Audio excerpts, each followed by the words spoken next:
To understand the Battle of Monte Cassino, one must first understand the ground. In the winter of 1944, the Italian peninsula was not the sun-drenched, rolling landscape of vineyards and olive groves that lives in the popular imagination. It was a rugged, hostile spine of gray rock and freezing mud. The Allied armies, pushing north from the landings at Salerno and the hard-fought battles in the south, had come to a grinding halt. They had run up against the geography of Italy, and the geography was fighting for the Germans. The peninsula narrows as you move north toward Rome, forcing any attacking army to squeeze through corridors of rough terrain, and the most critical of these corridors was the Liri Valley. It was the gateway to Rome. Highway 6, the ancient Roman road known as the Via Casalina, ran right through it. But standing guard at the entrance of this valley, watching every movement for miles, was the town of Cassino, and looming 1,700 feet above it, the great Benedictine Monastery of Monte Cassino. This was not merely a hill, it was a fortress of nature, capped by a fortress of man.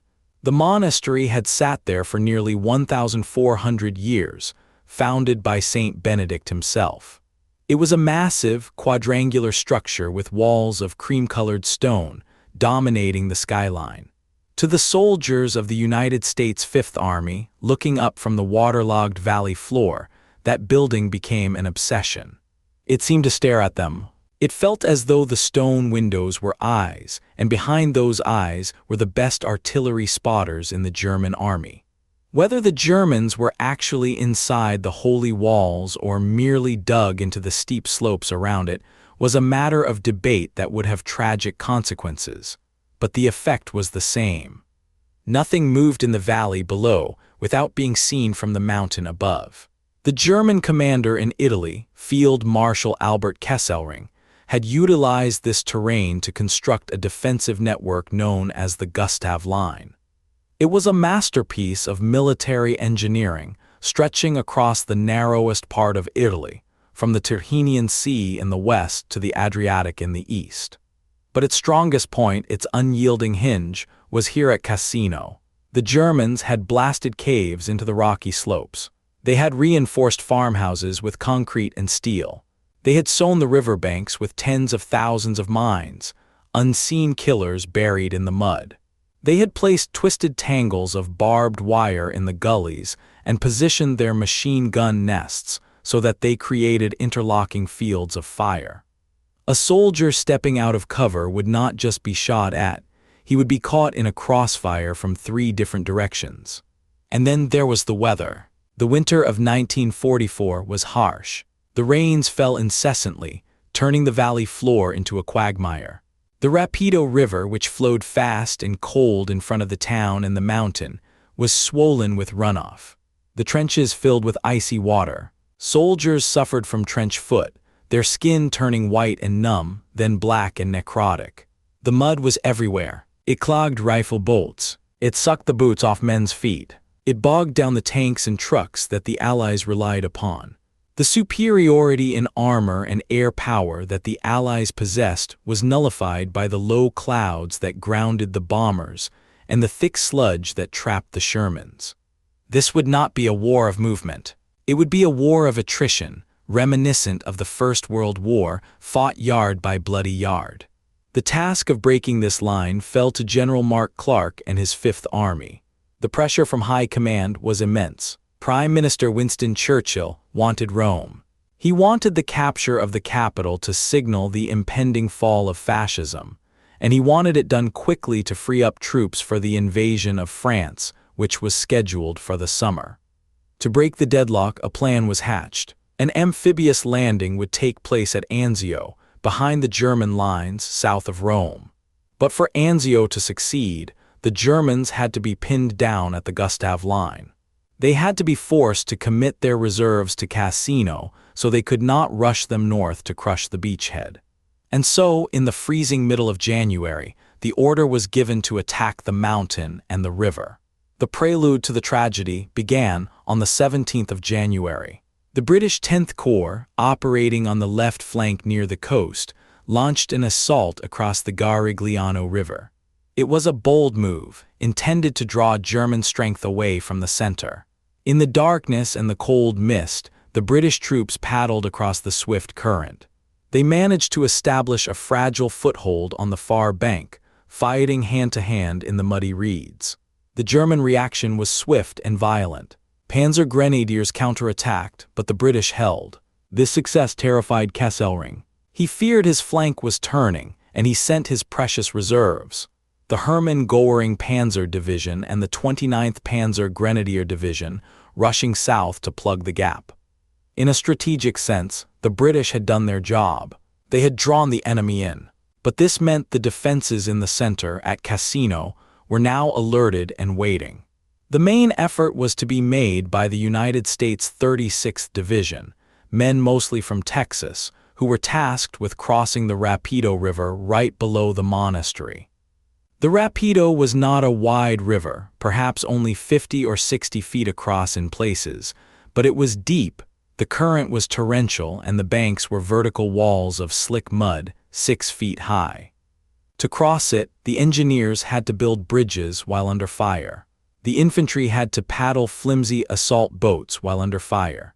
And the Germans were waiting on the other side. On the night of January 20th, the attack began. It was a night of confusion and terror. A heavy artillery barrage pounded the German positions, the sky lighting up with the flashes of thousands of guns. But the Germans were dug deep into the rock and concrete. The shelling did little but churn up the mud. As the barrage lifted, the Texas infantrymen moved forward, carrying heavy wooden boats and bridging equipment. The ground approaching the river was a swamp. Men sank up to their knees. Mines exploded, shattering the silence that followed the artillery. The element of surprise was lost before the first boat even touched the water. As the Americans reached the riverbank, the German defenses opened up. The sound of the MG-42 machine gun is distinct, a ripping canvas noise, firing 1,200 rounds per minute. It tore through the darkness. Mortar shells began to rain down on the crossing points. The boats were riddled with holes before they could be launched. Many capsized immediately in the swift current, dragging men down by the weight of their ammunition belts and packs. The water turned red and black in the moonlight. Those few who made it to the far bank found themselves trapped in a kill zone. The Germans had cleared the brush to create open lanes of fire. The Americans were huddled against the muddy bank, unable to move forward, unable to dig in because the water table was so high that any hole immediately filled with freezing liquid. Communications broke down. The wires laid for field telephones were cut by artillery splinters. Radios were soaked and useless. The commanders in the rear had no idea of the scale of the disaster unfolding in the dark. They ordered more men to push forward, feeding fresh troops into the grinder. For 2 nights, the 36th Division tried to cross the Rapido. For 2 nights, they were massacred. By the morning of January 22nd, the operation was called off. The division had suffered over 1,600 casualties in 48 hours. They had nothing to show for it but dead bodies floating in the river and a profound bitterness toward the commanders who had ordered a frontal assault against a fortified river line without proper cover. The German defenses held firm. The Rapido crossing was a failure, a tactical defeat that stung deeply. But in the cold calculus of war, it served a grim purpose. It kept the German eyes fixed on the Liri Valley, while the ships carrying the invasion force steamed toward Anzio. While the Americans bled in the valley, another drama was unfolding in the mountains to the north of the Monastery. The French Expeditionary Corps, commanded by General Alphonse Juin, was proving to be the surprise of the campaign. These troops included Moroccan Gaumiers, fierce mountain warriors who were at home in the rocky, vertical terrain. They did not rely on heavy trucks or tanks. They used mules and they used their legs. While the mechanized Allied armies were stuck in the mud, the French colonial troops climbed. They scaled peaks that the Germans considered impassable. They infiltrated through the high passes, using knives and grenades, terrorizing the German defenders who thought they were safe in their eagle nests. General Juin urged his superiors to exploit this success. He believed that if he was given reinforcements, he could bypass Cassino entirely, sweeping through the mountains to the north and cutting Highway 6 behind the monastery. It was a brilliant tactical insight, but the Allied command was fixated on the direct route, the shortest line on the map. The reinforcements were not sent to the mountains, they were kept in reserve for the valley.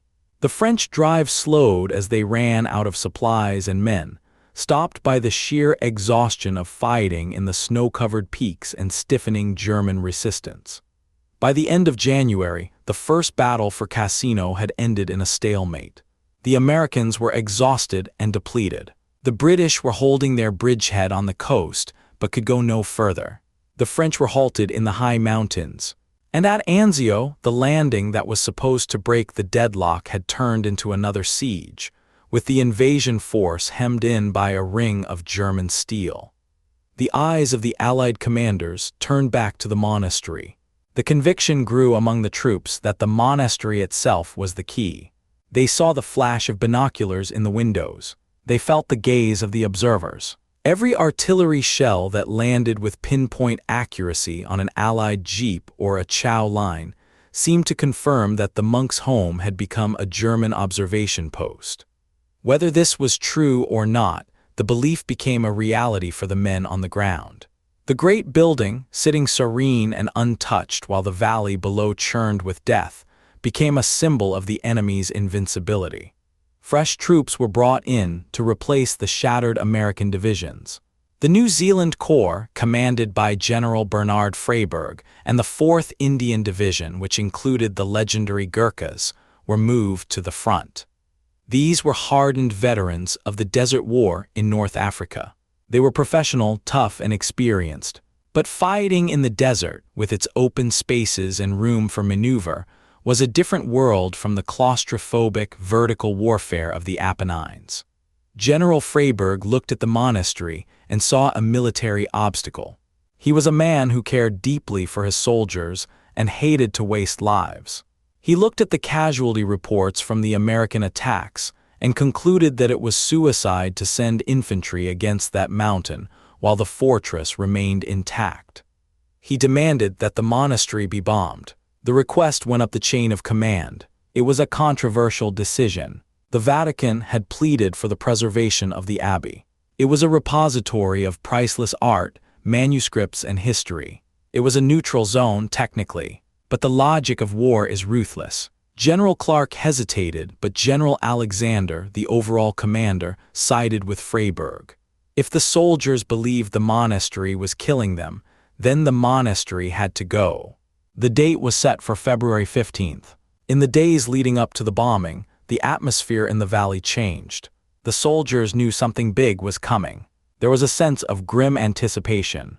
The monks inside the abbey, along with hundreds of Italian civilian refugees who had sought shelter within the thick walls, were given warnings, though in the chaos of war, it is unclear how effectively these warnings were understood.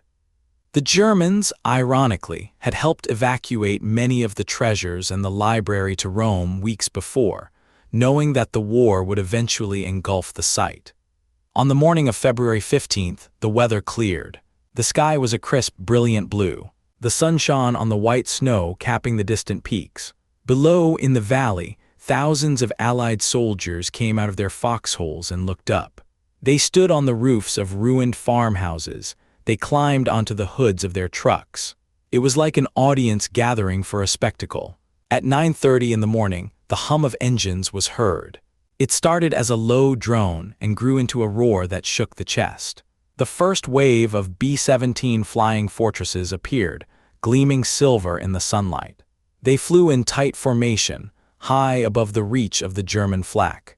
The bay doors opened. To the men watching below, the falling bombs looked like small black specks, almost harmless from that distance. Then they struck. The top of the mountain erupted. Great geysers of smoke and stone shot into the air. The sound of the explosions rolled down the slopes like thunder, overlapping into a continuous, deafening roar. Wave after wave of bombers came, heavy bombers, then medium bombers. They dropped over 400 tons of high explosives on the abbey. The ancient walls, which had stood since the Middle Ages, crumbled. The roof collapsed. The interior courtyards were pulverized.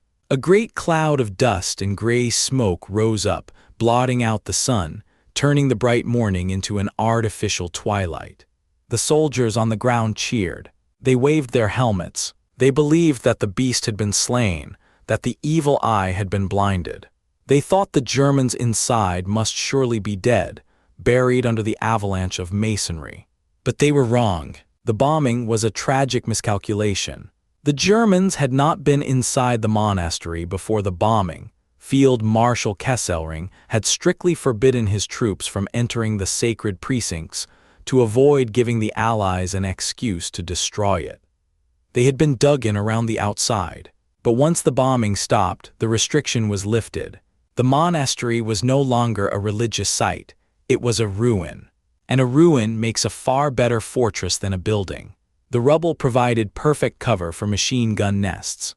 The fallen walls created jagged ramparts that were almost impossible to scale. The cellars and crypts remained intact, providing deep, bomb-proof shelters for the paratroopers. The Allies had not destroyed the German strongpoint, they had perfected it. And now the infantry had to go up and take it. The task of storming the ruins fell to the 4th Indian Division and the New Zealanders. The plan was a pincer movement. The Indians would attack the monastery directly across the ridges from the north, particularly a feature known as Point 593, a jagged spine of rock that controlled the approach.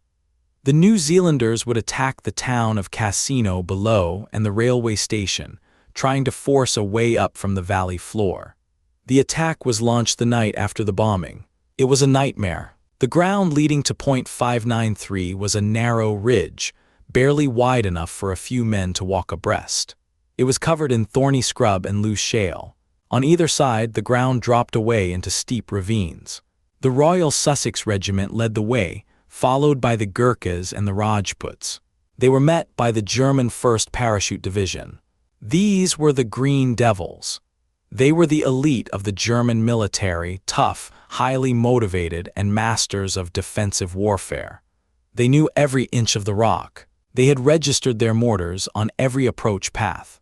As the Allied troops stumbled in the dark, tripping over the loose stones, the flares went up. The night turned eerie white, and the slaughter began. The soldiers of the Indian Division fought with desperate courage.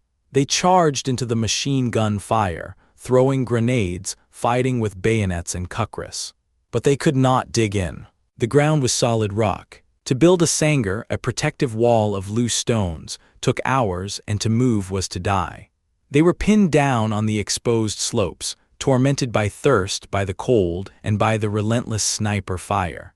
Down in the valley, the New Zealanders were faring no better.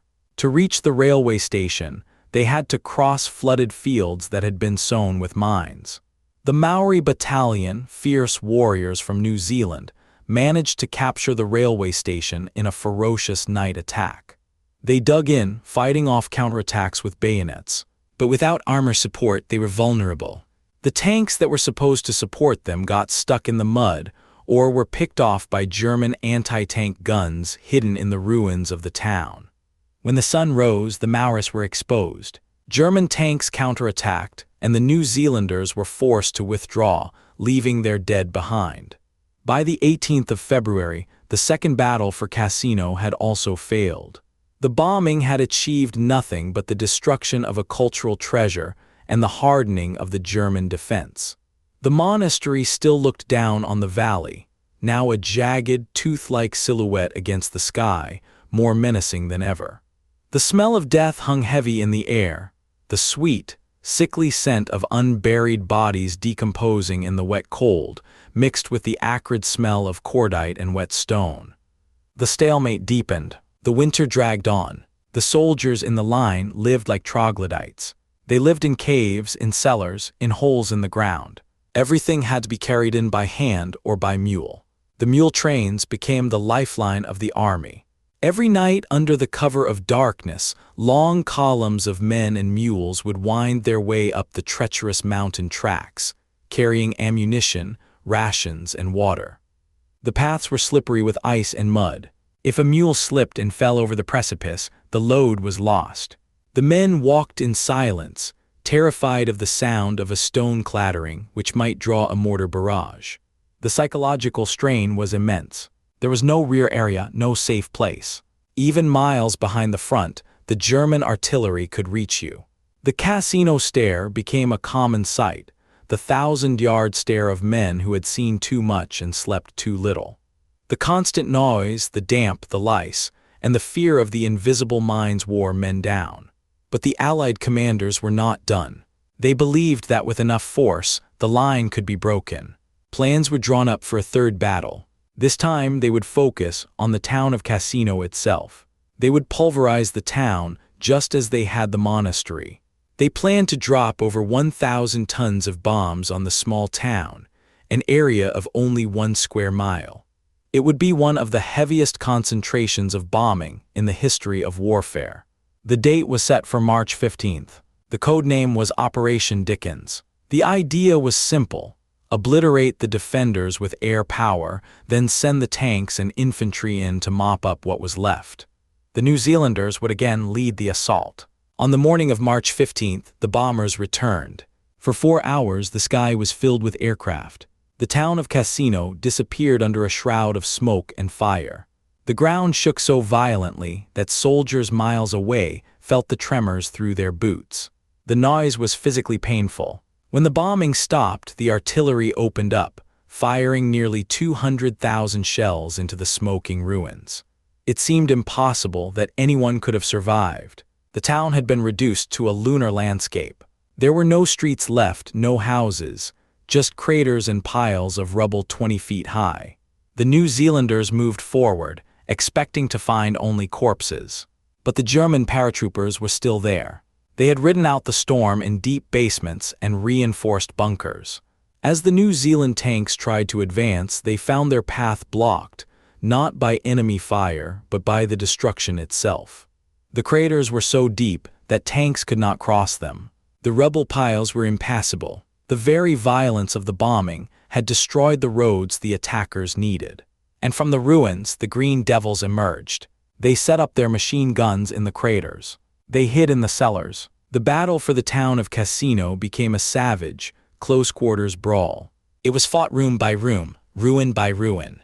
A single sniper could hold up a company for hours.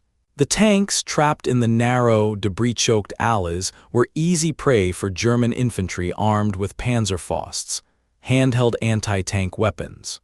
Then the rain began again. It poured down, turning the bomb craters into swimming pools of muddy sludge. The shell holes filled with water and sewage. The New Zealanders and the Germans fought each other in this wasteland for 8 days. They were often only yards apart, shouting insults at each other in the darkness. The exhaustion was total. By the end of March, the third Battle of Monte Cassino flickered out, not with a bang, but with the weary realization that flesh and blood could no longer overcome stone and steel. The New Zealanders, arguably the finest infantry division in the Allied armies, had been ground down to a nub. In the ruins of the town, men were so tired they fell asleep standing up, leaning against shattered walls while bullets snapped overhead. Up on the heights, isolated units of Gurkhas were clinging to a precarious outcrop known as Hangman's Hill, right beneath the monastery walls. They had been cut off for days, surviving only on supplies dropped by parachute, catching canisters of water and ammunition while German snipers watched. When the order finally came to withdraw, they had to slip away in the night, leaving the ground they had bled so freely to hold. General Alexander, the Allied commander in Italy, made the hard decision to stop the offensive. It was a bitter pill to swallow. The winter line held. The Germans still looked down from their high perch, masters of the battlefield. The Allies had thrown 3 major assaults against the Gustav Line, and all 3 had been repulsed with staggering casualties. The valley was a graveyard. The river was a graveyard. The town was a tomb. A strange lull settled over the front as April arrived. It was the pause before the final storm. But nature, indifferent to the war of men, began to assert itself. The spring of 1944 arrived with a breathtaking beauty, that felt almost cruel in its contrast to the carnage. The snow melted from the lower slopes. The mud, which had been the soldiers' constant enemy for months, began to dry into hard, cracked earth. And then came the flowers. Millions of red poppies burst into bloom across the valley floor and up the terrace slopes. They grew in the shell craters, they grew over the shallow graves, they grew in the wire. The battlefield, previously a monochrome landscape of gray mud and white snow, was suddenly awash in vibrant green and blood red. To the soldiers watching from their foxholes, it was a surreal sight, a garden growing in hell. Behind the lines, however, there was no rest. The Allied High Command was orchestrating a massive reorganization, a logistical sleight of hand on a grand scale. They knew they could not attack the same way again. They needed overwhelming force, and they needed to deceive the Germans about where the blow would fall. They moved entire armies in the dark. The British Eighth Army, under General Oliver Leese, was secretly transferred from the Adriatic Front in the east to the Cassino sector in the west. This involved moving tens of thousands of men, thousands of tanks, and thousands of artillery pieces across the mountains on narrow, winding roads, without headlights, and without the Germans noticing. It was a masterpiece of staff work. To hide the movement, the Allies created elaborate deceptions. They maintained fake radio traffic on the Eastern Front to make the Germans believe the Eighth Army was still there. They set up dummy tanks and camps. They even trained for a fake amphibious landing north of Rome to keep Kesselring looking at the coast. The German commander was smart, but he was being blinded. He believed the next attack would come at the beaches, or perhaps again at Anzio. He did not believe the Allies could concentrate enough force in the Liri Valley for another go at the fortress. But they did. By the beginning of May, the Allies had secretly massed nearly 20 divisions against the Gustav Line. The plan, codenamed Operation Diadem, was different this time. There would be no isolated jabs. This would be a single, thunderous haymaker thrown with the weight of the entire Allied coalition. The Americans would attack up the coast. The French Expeditionary Corps would attack through the supposedly impassable Orensay Mountains. The British would cross the Rapido River in force to encircle the town. And the task of taking the monastery itself, the hardest job of all, was given to the Polish Second Corps. The story of the Polish Second Corps is one of the most tragic and heroic epics of the Second World War. These men were exiles. Their commander, General W. Ladislaw Anders, was a man of iron will who had been a prisoner in a Soviet gulag only a few years earlier. In 1939, when Hitler invaded Poland from the west and Stalin invaded from the east, these men had been captured by the Soviets. They had survived starvation, torture, and forced labor in the camps of Siberia. When Germany turned on Russia in 1941, Stalin released them to fight the Nazis. They had walked out of Russia, a ragtag army of skeletons, trekking through Persia, Iraq, and Palestine, training and regaining their strength until they became a formidable fighting force. They were fighting for a country that technically no longer existed. They knew with a sinking heart that while they fought and died for the Allies in Italy, the political fate of Poland was being decided in conference rooms in Tehran and Yalta, and that Stalin had no intention of letting their homeland be free. Yet they fought. They fought with a ferocity born of desperation and vengeance. General Anders was given the choice of whether to take the Cassino sector. He did not hesitate. He believed that a Polish victory at the most famous fortress in Europe would demand the world's attention and perhaps save his nation's soul, if not its borders. The sector assigned to the Poles was a nightmare. To reach the monastery, they had to attack across the Snake's Head Ridge and take the strategic point 593. The terrain was a chaos of broken rock, thorny scrub, and steep ravines. The Germans had had months to perfect their defenses here. They had built steel-reinforced pillboxes that were invisible until they opened fire. They had sown the ground with mines, small wooden boxes filled with explosives that would blow a man's foot off, designed to maim rather than kill, because a wounded man takes two comrades out of the fight to carry him. The attack was set for the night of May 11th. As darkness fell, a silence descended on the valley. It was heavy and oppressive. Thousands of men checked their weapons, wrote final letters, and smoked final cigarettes. The moon was waning, providing just enough light to see the silhouette of the mountains. At 11 at night, the silence was shattered. The horizon from the coast to the mountains exploded. 2,000 Allied artillery pieces opened fire simultaneously. It was a bombardment of apocalyptic proportions. The ground shook so violently that seismographs in Naples recorded it as an earthquake. The sky was lit with a continuous, flickering sheet of orange lightning. The roar was a solid physical pressure that hammered against the ears and chests of the waiting infantry. For 40 minutes, the guns hammered the German positions, smashing trenches, cutting wire, and stunning the defenders. Then the infantry stepped off. On the valley floor, the British 13th Corps launched their boats into the Rapido River. This time, they had learned the lessons of the past. They used smoke canisters to blanket the entire valley in a dense, artificial fog, blinding the German spotters on the heights. The engineers worked feverishly in the dark and the smoke, building bridges capable of carrying tanks.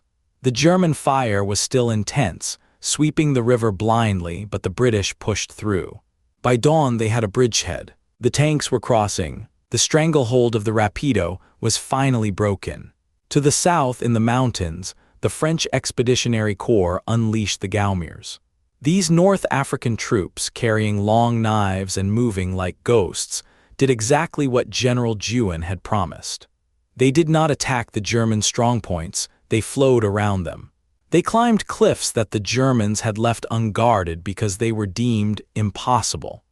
They appeared in the rear areas, ambushing supply columns, slitting throats in command bunkers, and spreading panic. The German defensive line in the mountains, which hinged on the belief that the terrain was their ally, began to crumble as the French turned the terrain into a weapon. But up on the ridges near the monastery, the Poles were walking into a meat grinder. The artillery barrage, massive as it was, had not destroyed the deep German bunkers in the rocks. As the Polish battalions advanced across the exposed slopes toward Point 593 and the Phantom Ridge, the German paratroopers emerged from their holes. The Green Devils were waiting. The fighting was savage and confused. The Poles had to move single file along narrow goat paths, which were zeroed in by German mortars. As the lead men were hit, they fell off the ridges into the darkness below, and the men behind them had to step over the blood-slicked rocks to continue. The mines took a terrible toll. Men would step on a trigger and disappear in a cloud of dust and red mist. The German machine guns, positioned in crossfires, swept the slopes. One Polish soldier later recalled that the air was so thick with dust and smoke that he could not see the man in front of him, only the flashes of the enemy muzzles. They threw grenades until their arms ached. They charged into the fire shouting "Za Polsk" for Poland. They managed to capture Point 593 in a desperate rush, engaging in hand-to-hand combat with trench knives and bayonets. But the Germans counterattacked almost immediately. The paratroopers knew that if they lost these heights, the monastery was doomed. They poured reserves into the fight. The Poles held for a few hours, taking horrific casualties. Some battalions lost 50% of their strength in a single night. The communication lines were cut. The ammunition ran out. Under the relentless pressure of mortar fire and counterattacks, the Poles were forced to withdraw back to their start lines. By the morning of May 12th, it looked like another failure. The slopes were covered with the bodies of Polish soldiers, lying amidst the red poppies. General Anders was devastated, but he was not defeated. He knew that his attack, though costly, had drawn the ferocious attention of the German reserves. The paratroopers were so busy fighting off the Poles that they could not help the units crumbling in the valley below or in the mountains to the south. The sacrifice of the Polish corps was the anvil upon which the German army was being smashed. For 3 days the battle raged. The British tanks broke out of the bridgehead and began to cut across the valley, severing Highway 6. The French Gaumiers broke through the mountains, threatening to encircle the entire German position from the rear. Field Marshal Kesselring, realizing that his Gustav Line was finally shattering, gave the order to retreat. The Germans began to pull back to their next defensive position, the Hitler Line, several miles to the north. But the paratroopers at the Monastery were the last to leave. They held their positions to the bitter end to cover the retreat of their comrades. On the night of May 17th, the Poles attacked again. This time there was a difference in the air. The German fire was less intense. The resistance was sporadic. The enemy was pulling out. The Poles, exhausted, bandaged, and fueled by a cold fury, pushed up the slopes of Point 593 and Snake's Head Ridge. They climbed over the bodies of their friends who had died a week earlier. They cleared the remaining bunkers with grenades and flamethrowers. By the early morning of May 18th, the firing stopped. A strange silence returned to the mountain, not the heavy silence of waiting, but the empty silence of abandonment. A patrol of the 12th Podolsky Lancers Regiment, led by a young lieutenant, cautiously approached the ruins of the monastery. The great abbey was a chaotic heap of white rubble, pulverized stone, and twisted iron. The walls that had stood for a millennium were gone. As they climbed over the debris, they saw a white flag fluttering timidly from a piece of jagged masonry. There were only a few wounded German soldiers left behind in the cellars, along with the medics who had stayed to care for them. The Green Devils had slipped away in the night. The Polish soldiers climbed to the highest point of the ruins. It was 10:20 in the morning. With trembling hands, they attached a makeshift flagstaff to a piece of wreckage. They did not have a proper Polish flag with them, so they improvised. According to legend, they used a Red Cross flag and sewed a piece of a soldier's blue handkerchief, or perhaps a piece of a uniform to create the red and white colors of Poland. Other accounts say they had a regimental pennant. Regardless, the red and white banner rose above the ruins of Monte Cassino. Moments later, a bugler from the regiment stood on a pile of stones. He raised his instrument to his cracked lips and played the Hejnal Mariaki, the Krakow anthem.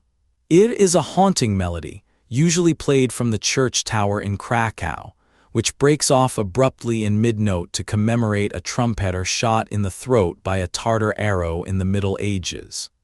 The sound of the trumpet drifted down the mountain, over the slopes covered in poppies and dead men, down to the valley where the British and American troops looked up and saw the flag. The beast was dead. Monte Cassino had fallen, but the cost was staggering. The Polish Corps had lost nearly 4,000 men in the final assault. The Allies as a whole had suffered over 55,000 casualties in the 4 battles for the mountain. The Germans had lost around 20,000. It was a victory, but a Pyrrhic one. The road to Rome was open, but the defenders had not been destroyed. They had merely retreated to fight again another day. As the Poles secured the heights, the rest of the Allied armies surged forward. The breakout was in full swing. General Clark, the American commander, now faced a choice that would remain controversial for decades. His orders from General Alexander were to trap the retreating German 10th Army by cutting across their line of retreat at the town of Valmontone. If he did this, he could destroy Kesselring's army and potentially end the war in Italy right there. But Mark Clark was a man obsessed with his place in history. He looked at the map and saw Rome. No army had captured Rome from the south since the Byzantines in the 6th century. It was the ultimate prize, the jewel in the crown. He wanted to be the modern Caesar who rode into the eternal city. Instead of turning east to trap the Germans, Clark turned his army north, toward Rome. He ordered the 6th Corps, breaking out from the Anzio beachhead, to drive for the capital. The British and French were furious. They watched as the German army, which they had fought so hard to break, slipped out of the trap and retreated north to fight another series of bloody defensive battles. But Clark was adamant. He held press conferences. He had photographers ready. On June 4, 1944, American jeeps entered the suburbs of Rome. The citizens poured into the streets, throwing flowers, offering wine, cheering the liberators. It was a moment of pure jubilation. The tyranny of fascism was over in the capital. General Clark rode through the streets, the conqueror. The headlines went around the world, "Rome falls," but the fame lasted exactly 2 days. On June 6, 1944, the Allied Armada crossed the English Channel and landed in Normandy. D-Day. The invasion of France pushed the news of Italy off the front pages. The soldiers in Italy, the D-Day Dodgers as they ironically called themselves, were forgotten by the press. They were left to fight a grueling, forgotten war up the rest of the Italian boot, a war that would last another year, against a German army that had escaped destruction at Cassino. Yet for the men who had survived the Liri Valley, the capture of Rome mattered little compared to the memory of the mountain. They left behind a landscape that had been forever changed. The monastery would eventually be rebuilt, stone by stone, exactly as it was. But the graves would remain. Today, if you visit Cassino, you will see the white rows of the Polish cemetery on the slopes of Point 593, looking down on the abbey they died to take. The inscription on their memorial is haunting in its simplicity. It reads, "We Polish soldiers for our freedom and yours have given our souls to God, our bodies to the soil of Italy, and our hearts to Poland." The story of Monte Cassino is not just a story of strategy and tactics. It is a story of the collision of the old world and the new, of ancient monasteries and modern high explosives.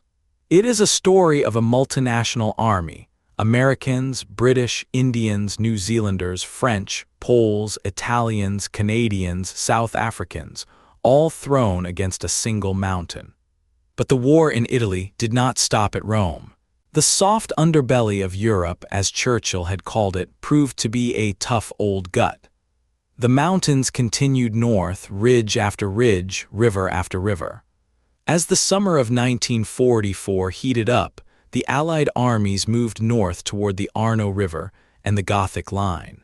The terrain did not get easier. One of the most remarkable aspects of the campaign following Cassino was the sheer diversity of the challenges. The pursuit to the north was a chase, but a slow one. The Germans were masters of the fighting retreat. They blew up every bridge. They mined every culvert. They felled trees across every road.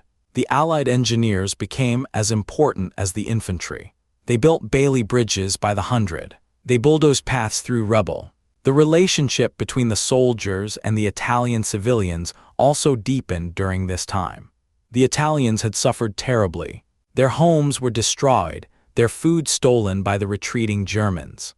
The Allied soldiers, despite their own exhaustion, often shared their rations with the starving families they encountered. It was a common sight to see a GI or a Tommy sharing a tin of bully beef with a ragged Italian child. This humanity amidst the inhumanity of war left a lasting legacy. As the Allies pushed toward Florence, the landscape changed again. They moved into the rolling hills of Tuscany. The fighting moved through vineyards and medieval walled towns. It was picturesque but deadly. The German Tiger tanks could hide in the olive groves, picking off the advancing Shermans at long range. In this phase of the war, a new unit began to make its name, the Brazilian Expeditionary Force. Brazil was the only South American country to send ground troops to fight in Europe. They arrived in Naples in the summer of 1944, wearing U.S. uniforms but speaking Portuguese. They were known as the Smoking Cobras. The saying in Brazil had been that it was more likely for a snake to smoke a pipe than for Brazil to send troops to the war. So when they arrived, their patch showed a cobra smoking a pipe. They were eager but inexperienced. They were thrown into the harsh reality of mountain warfare in the Apennines north of Pisa. Like the Americans and British before them, they had to learn the hard lessons of fighting uphill against dug-in Germans. By the autumn of 1944, the Allies had reached the Gothic Line, the last major German defensive barrier in Italy, running through the high peaks of the northern Apennines. The weather turned again. The rain returned. The mud returned. The cycle of misery that had begun at Cassino seemed to be repeating itself. General Alexander came up with a bold plan to break the Gothic line before winter set in. He wanted to punch through the mountains and break out into the Po Valley, the flat, industrial heartland of northern Italy. If they could reach the Po, the British armor could finally maneuver. They could drive for Austria and the back door of Germany. The assault on the Gothic line began in late August 1944. It was a brutal affair. The Eighth Army attacked on the Adriatic coast, trying to force the Germano Ridge. It was called the Monte Cassino of the Adriatic. The fighting was just as intense, just as bloody. The British and Indian troops fought for weeks over a few burned-out farmhouses and barren ridges. Meanwhile, the U.S. Fifth Army, now commanded by General Lucien Truscott after Clark moved up to Group Command, attacked through the center, aiming for the Fuda Pass. The Americans fought their way through the mist-shrouded peaks. They assaulted bunkers carved into solid rock. They climbed vertical cliffs at night to surprise the defenders. One particular engagement stands out, the Battle of Monte Battaglia, or Battle Mountain. It was a high, conical peak that dominated the surrounding valleys.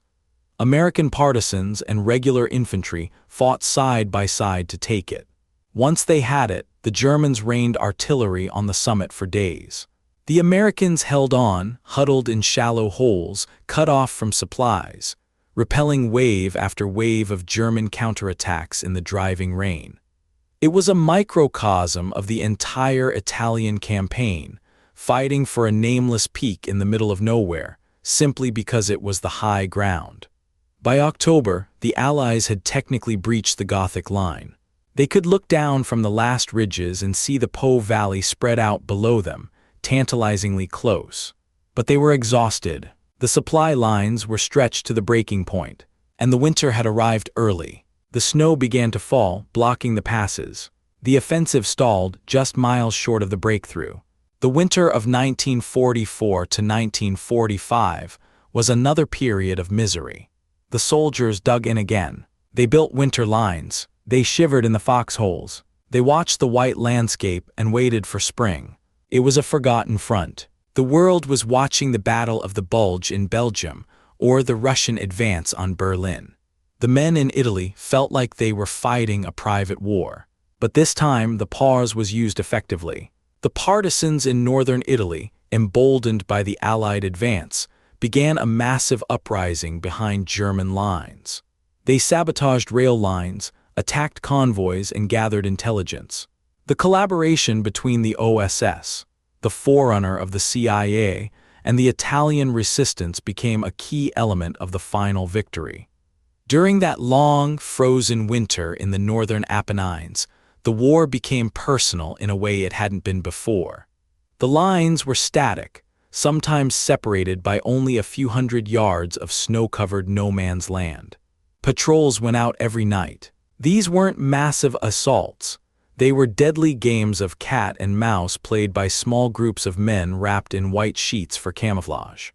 They moved on skis or snowshoes, knives and garrots ready, hunting for prisoners to interrogate. The silence of the mountains amplified every sound, the crunch of snow, the snap of a twig. A cough could get you killed. The psychological warfare intensified too. The Germans, knowing the Allies were a kaleidoscope of nationalities, tried to sow discord. They used loudspeakers in the quiet of the night to broadcast propaganda. To the African-American soldiers of the newly arrived 92nd Infantry Division, the Buffalo Soldiers, they played jazz music and broadcast messages asking why they were fighting for a country where they couldn't even drink from the same water fountains as white men. To the Brazilians, they spoke of the warm sun of Rio, contrasting it with the freezing Italian hell they were currently enduring. It was eerie to hear a familiar song drifting across a minefield in the dark, followed by a voice whispering doubts. But the Allied coalition held. In fact, it grew stronger. The logistics miracle continued. To keep the frontline troops supplied in the high peaks where trucks couldn't go, the Allies built a complex system of aerial tramways, ski lifts for war. Cables strung between mountain peaks carried crates of ammunition, blood plasma and hot food up to the clouds, and brought the wounded down. On the ground, the mule was still king. The Italian Alpini, the specialized mountain troops who had joined the Allied cause, worked alongside the Americans and British, guiding the mule trains along icy precipices with a skill born of generations living in these heights. As the spring of 1945 approached, the end of the Third Reich was visible on the horizon, but the German army in Italy, Army Group C, was still a formidable beast. It had nearly 1 million men, deeply entrenched, commanded by General Heinrich von Vietinghoff, who had taken over after Kesselring was transferred to the Western Front. They were cornered, but a cornered animal is the most dangerous kind. The final offensive, Operation Grapeshot, was scheduled for April. The plan was a masterstroke of coordination. It would combine the brute force of the heavy bombers, the maneuverability of the armor, the stealth of the partisans, and an amphibious hook across the flooded Comacchio Lagoon on the Adriatic coast. On April 9, 1945, the silence of the spring was shattered once again. The Eighth Army attacked first on the right. A massive aerial bombardment carpet-bombed the German positions along the Senio River. Then flame-throwing tanks, the terrifying crocodiles, rumbled forward, spewing jets of liquid fire across the riverbanks. The psychological impact was devastating. The German defenders, who had held the line for so long, began to waver. 5 days later, the U.S. Fifth Army launched its attack in the center. The 10th Mountain Division, the premier American Alpine unit, led the way. These men were skiers and mountaineers recruited from the Ivy League colleges and the ski slopes of Colorado. They did the impossible. In the dark, without artillery preparation to give them away, they free-climbed the vertical cliffs of Reaver Ridge, a position the Germans considered unassailable. When dawn broke, the Germans woke up to find Americans looking down on them. The ensuing panic unhinged the German defenses in the central mountains. Once the breach was made, the race was on. The Allies poured into the Po Valley. For the first time in nearly 2 years, the tanks could run free.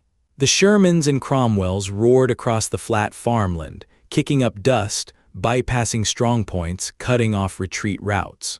It was a blitzkrieg in reverse. The German army, stripped of its mobility by the incessant Allied air attacks on its fuel convoys, began to disintegrate. The retreat turned into a rout. The roads north were clogged with burning German trucks and horse-drawn carts. The Allied fighter bombers, the Jabos, prowled the skies, strafing anything that moved. At the river crossings of the Po, the carnage was absolute. The Germans, desperate to get across to the apparent safety of the Alps, abandoned their heavy equipment. Thousands of tanks, artillery pieces, and vehicles were left on the south bank, a graveyard of steel stretching for miles. Men swam across the river, leaving their weapons behind.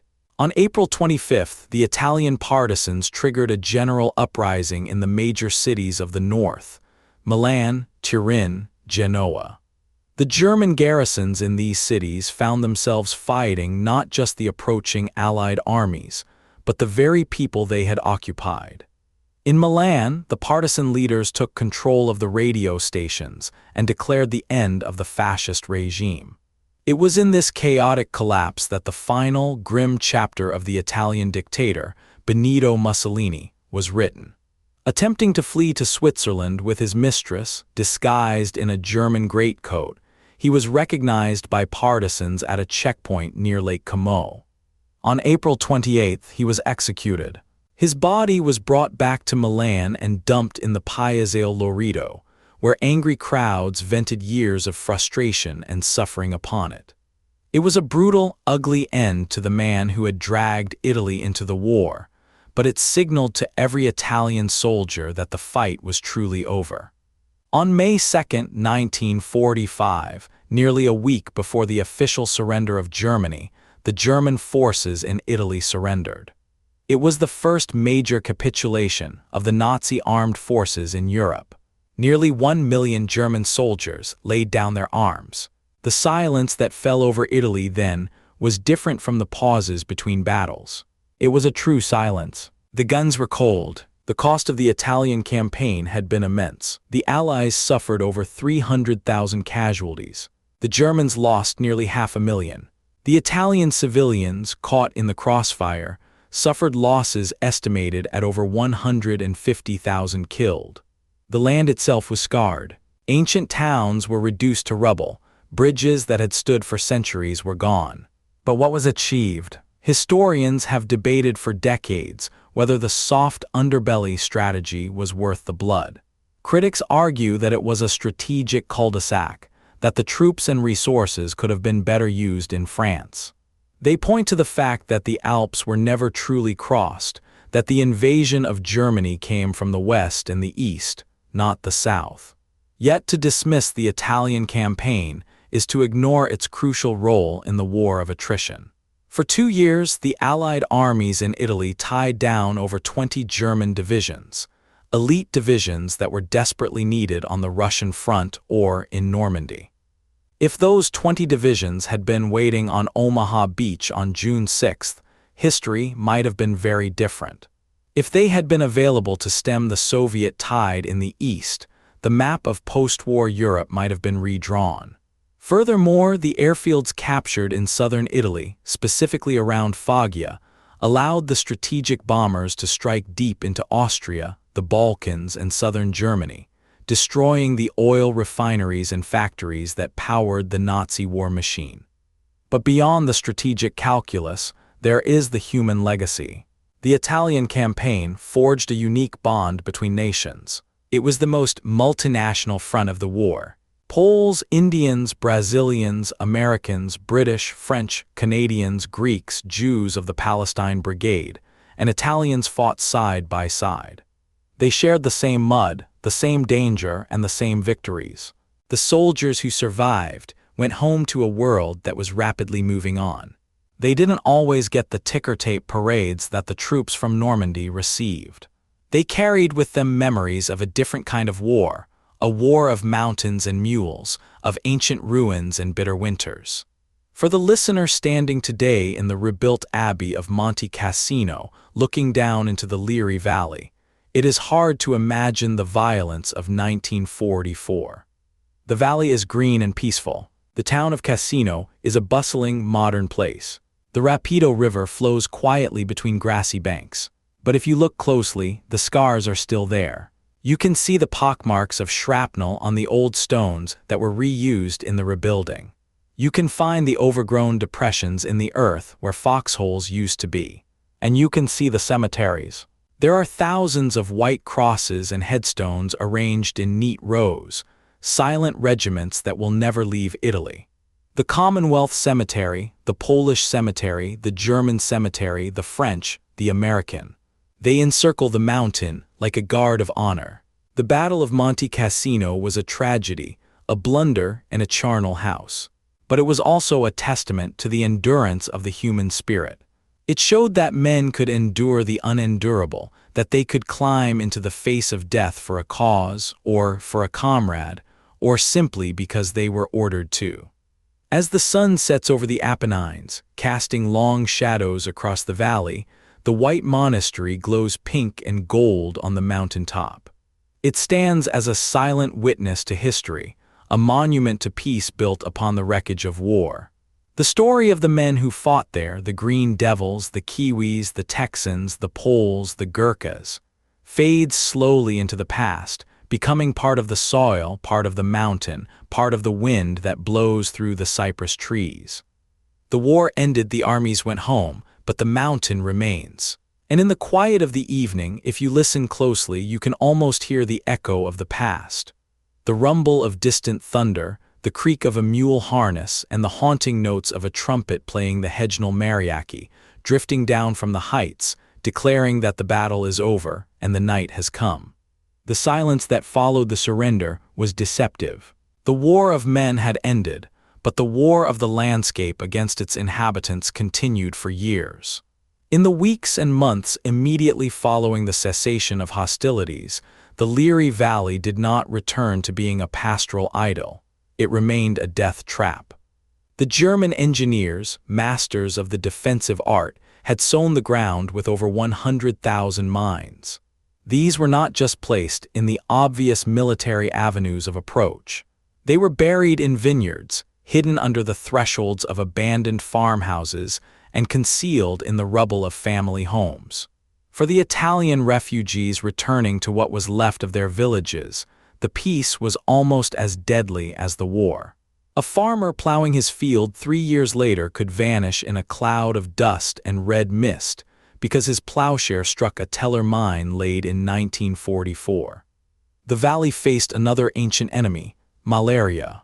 The incessant artillery barrages and the heavy tracked vehicles had destroyed the delicate drainage systems that had been built over centuries to keep the marshlands dry. The craters filled with stagnant water, breeding millions of mosquitoes.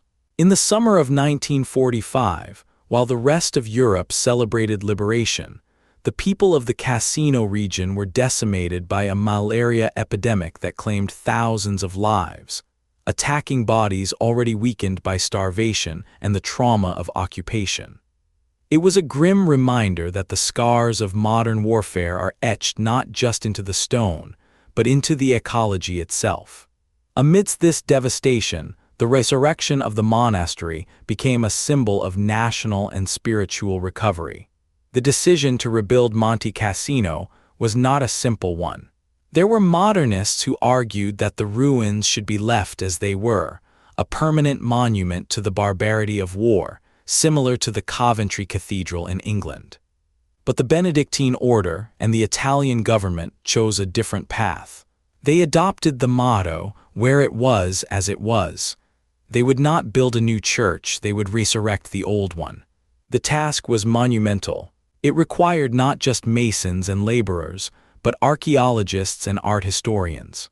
They sifted through the millions of tons of rubble by hand, looking for fragments of statues, shards of mosaics, and pieces of the original altar. It was a giant jigsaw puzzle. Amazingly, the grave of Saint Benedict and his twin sister, Saint Scholastica, was found undisturbed under the high altar. The bomb that had destroyed the roof and the floors above them had failed to penetrate the crypt. This was taken as a miracle, a sign that the heart of the abbey had survived. The rebuilding took over a decade. The Italian state poured billions of lire into the project.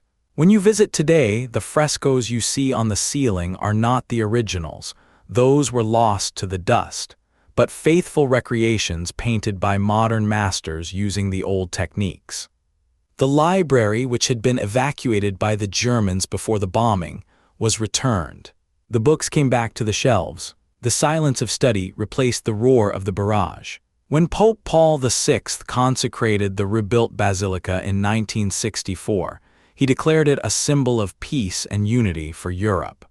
But beneath the fresh cream-colored stone and the pristine marble floors, the mountain is still hollow, honeycombed with the bunkers and tunnels where the green devils fought and died. While the stones were being put back together, the human wreckage of the battle was harder to repair. The story of the Polish Second Corps, the conquerors of the mountain, drifted into a heartbreaking exile. For General Anders and his men, the victory at Cassino was the high-water mark of their hope. They had believed that by sacrificing their blood for the Allied cause, they would purchase the freedom of Poland. But as the Iron Curtain descended across Europe, they realized they had been betrayed by politics. Poland was handed over to the Soviet sphere of influence. The men who had charged the machine guns at point 593 could not go home. If they returned to a communist Poland, they faced imprisonment or execution as agents of the West. So, the victors became a diaspora. They settled in the United Kingdom, in the United States, in Canada, and Australia. General Anders himself settled in London, working tirelessly for the welfare of his veterans, refusing to return to his homeland until it was truly free. He died in exile in 1970. In his will, he asked to be buried not in London, and not in Poland, but in Italy. He wanted to rest among his soldiers. Today, his grave lies at the head of the Polish cemetery at Monte Cassino, an eternal commander watching over his sleeping regiments. Among the stories of the Polish Corps, there is one that sounds like a fable but is entirely true, adding a touch of surreal warmth to the cold narrative of the battle. It is the story of Wojtek. Wojtek was not a man, he was a Syrian brown bear. The Polish soldiers had found him as a cub in Iran in 1942, trading a few cans of food and a Swiss Army knife to a local boy for him. They adopted him as a mascot. They fed him condensed milk from a vodka bottle. As he grew, he became a soldier. He was officially enlisted in the 22nd Artillery Supply Company with the rank of private. He had his own paybook and serial number. Wojtek traveled with the army through the Middle East and into Italy. He didn't just entertain the troops, he lived with them. He wrestled with the soldiers, drank beer, which he loved, and even learned to salute. But his legend was forged at Monte Cassino. During the critical days of the final assault, when the Polish artillery was firing non-stop, and the men were exhausted from carrying heavy crates of shells up the steep slopes, Wojtek pitched in. Witnesses reported seeing the 500-pound bear standing on his hind legs, taking crates of heavy artillery shells from the trucks and carrying them effortlessly to the gun positions, never dropping a single one. He did this amidst the noise and the smoke, unbothered by the explosions. After the war, the emblem of the 22nd Company was changed to a depiction of a bear carrying an artillery shell. Wojtek lived out his days in the Edinburgh Zoo in Scotland, where Polish veterans would often come to visit him, tossing him cigarettes and speaking to him in Polish, the only language he understood. As the years passed, the military analysis of the battle began to crystallize. Historians and strategists spent decades dissecting the decisions made by Clark, Alexander, and Freyberg. The bombing of the Abbey remains the most contentious issue. Was it a war crime, a tactical necessity, or a blunder? Most modern analysis leans toward the latter. We now know for certain that the Germans were not inside the building before the bombs fell. We know that the rubble helped the defenders more than the attackers. However, the decision cannot be viewed solely through the lens of hindsight. At the moment it was made, the soldiers on the ground believed the Abbey was a threat. Their morale was cracking. They felt the evil eye upon them. The commanders bombed the Abbey not just to destroy a physical structure, but to break a psychological deadlock. In that, they succeeded only in creating a martyrdom for the building and a fortress for the enemy. The controversy over General Mark Clark's decision to turn toward Rome instead of trapping the German 10th Army also hardened into a heavy historical verdict. Military academies today teach it as a prime example of command ego overriding strategic necessity. By seizing the capital, Clark grabbed the headlines, but he allowed the German army to escape. That escape meant the war in Italy dragged on for another bloody year. Thousands of men died in the Gothic Line and the Spring Offensive of 1945, who might have lived if the trap at Valmontone had been snapped shut. It is a stark lesson in the difference between winning a battle and winning a war. But for the veterans who returned to the valley in the 1960s, 70s, and 80s, the grand strategy mattered less than the personal geography of the battlefield. The reunions were poignant affairs. Old men in blazers and berets would walk the ground with walking sticks, pointing out a specific rock or a bend in the river. "Jonesy died there," they would say. That's where the Spandau was. A remarkable phenomenon occurred at these reunions, the reconciliation between former enemies. German paratroopers, the survivors of the Green Devils, began to attend the commemorations. They met the New Zealanders, the Americans, and the Poles. They shook hands. They shared the unique bond of the Frenchween, the frontline pigs, who had endured the same mud and the same terror. They realized that their hatred had been for the uniforms, not the men inside them. At the German cemetery at Cara, just north of Cassino, over 20,000 soldiers lie buried. It is a somber place, shadowed by dark cypress trees. The presence of these graves is a reminder that the tragedy of Cassino consumed a generation of German youth, just as voraciously as it did the Allies. the legacy of the battle also lives on in the poppy. The song "The Red Poppies on Monte Cassino," written by a Polish soldier named Felix Konarski on the eve of the final attack, became an unofficial anthem for the Polish people. The lyrics speak of the poppies drinking the blood of the soldiers, growing redder because of it. It is a haunting image that captures the botanical reality of the battlefield. The churning of the soil by the artillery brought dormant poppy seeds to the surface, and the nitrogen from the explosives fertilized them. The blood-red flowers blooming on the graves became the enduring visual metaphor of the campaign. Today, the Liri Valley is a corridor of commerce. The Autostrada del Sole, the great highway connecting Milan to Naples, runs right through the battlefield, parallel to the old Roman road. Cars and trucks speed past at 80 miles an hour.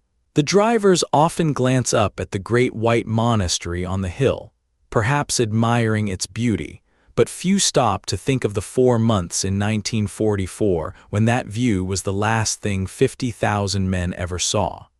The town of Cassino has been completely rebuilt. It is a modern, planned city with wide avenues and concrete buildings. There is little trace of the medieval stone town that was pulverized. But if you walk to the edge of the town where the houses give way to the slope, the ground still tells the story. You can still find rusted pieces of shrapnel in the dirt. You can still see the jagged scars in the limestone rocks.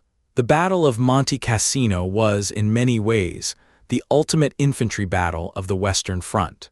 There were no great flanking maneuvers, no lightning armored thrusts. It was a siege. It was a throwback to the primitive brutality of the First World War, fought with the weapons of the Second. It proved that technology has its limits. When the weather closes in, when the mountains are steep, and when the enemy is determined, the war comes down to the same element it has for 5,000 years: the soldier and his courage.